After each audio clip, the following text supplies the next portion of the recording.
So in all metastatic disease types, it's very, very hard to actually understand the genomics and the genetics of the cancer because metastatic biopsies are uncommonly performed in patients with metastatic disease. So we're very interested in understanding, can we learn something about the cancer from what we would call blood biopsies? Just can we learn about the genetics of a cancer from actually a blood sample?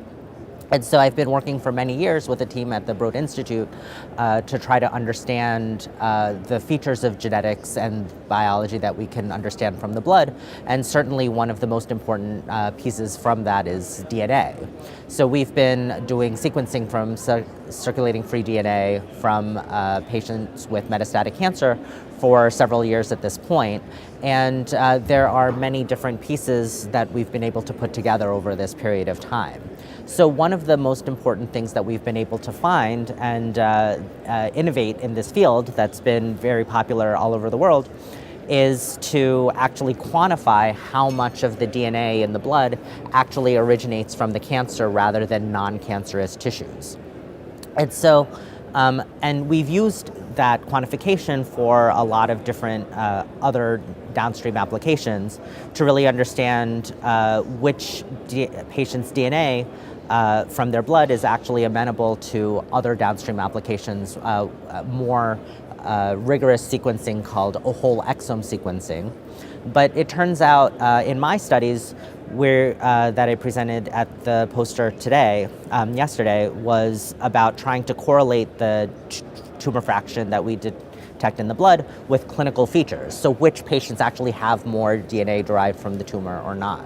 So basically, once we were able to quantify how much DNA was derived from tumor versus non-cancerous tissues, and this is based on an algorithm that was derived by bioinformaticians at the Broad Institute, which we call iCore-CNA, and it's based on what we call ultra-low-pass whole genome sequencing, where you sequence across the entire genome, but at a very low depth of sequencing, called 0.1x, to have a very inexpensive way to determine this, about $150 per patient. And so once we derived those numbers across 722 plasma samples across several patients, we identified 669 of those samples that were amenable to analysis from about 140 patients. And we were basically able to correlate the amount of DNA that we saw that was derived from the tumor with different clinical features.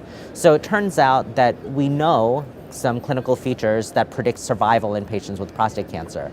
And this include, their level of anemia, so the hemoglobin, the level of a parameter called alkaline phosphatase in their blood, and the alkaline phosphatase is derived from liver and bone, and their PSA level, and the location of their metastases. And it turns out that patients with more metastases obviously have more DNA that's derived from tumor in their circulation.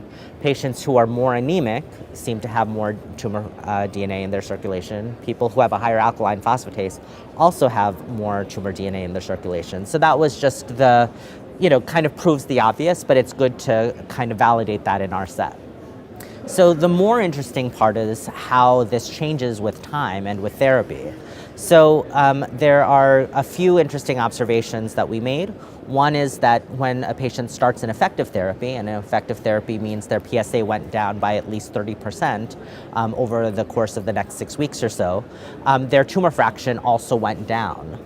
And so in prostate cancer, for example, we have a really good biomarker, which is PSA, that tells you if a treatment is working, but a lot of other cancers don't have a biomarker that you can get from the blood. So if we could prove that a decrease in tumor fraction after starting treatment actually correlates with a treatment response, then you could use that to understand early on if a treatment that you're starting is actually working or not. So that's one of the important findings that we made. But after that, what happens is actually very variable. So patients who have prostate cancer and are on hormonal treatments, and they're on these hormonal treatments for a long time, their PSA might be creeping upwards, but you don't see any changes on scans. But what we see is that the tumor content in the blood goes up and down over this course of time, and we really don't have a great explanation of why that's the case. So we think that there might be bursts of activity, whether that's proliferation or metabolism or inflammation, we just don't know, that might correlate with these bursts of tumor DNA that we're detecting in the circulation. So while a decrease in tumor fraction might be a good marker of whether a treatment is working at the beginning, a rise in tumor fraction while you're on therapy doesn't mean that it's necessarily stopped working.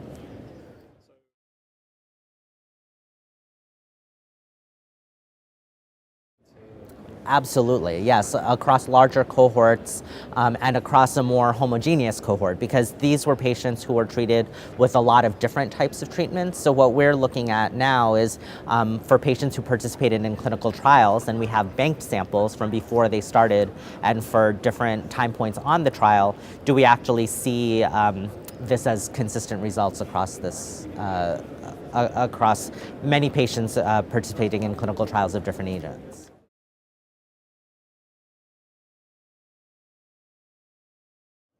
So what we're hoping to understand certainly is this a really good biomarker of initial response? Because once you can prove that that's the case, then it will help clinically in a lot of different ways.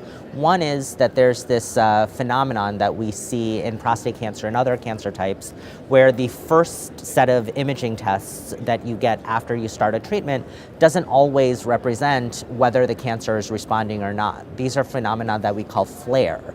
So on a bone scan, for example, you can see more spots when you start an effective treatment, and we don't know right now whether that represents a progression of the cancer or just the effect of the treatment. But if you can see that that it correlates with an increase or decrease in the tumor burden, then that could be very helpful clinically to know earlier on if your treatment is working or not. The second piece, and this is potentially more relevant in other types of cancer that respond to immune therapies, is that immune therapies can sometimes be accompanied by something called pseudo-progression, where you get growth in different spots that you see on the scans, and it turns out that growth is very temporary and related to an immune infiltration rather than not progression of the cancer itself. And so it might help understand, again, in other cancer types, whether a patient is responding to therapy or not. If you know, for example, that a new treatment is working but only modestly well based on this tumor fraction, then it might make you decide earlier to actually intensify the treatment, add a second agent to make it work better, or switch it if the therapy is causing side effects and it's just not working.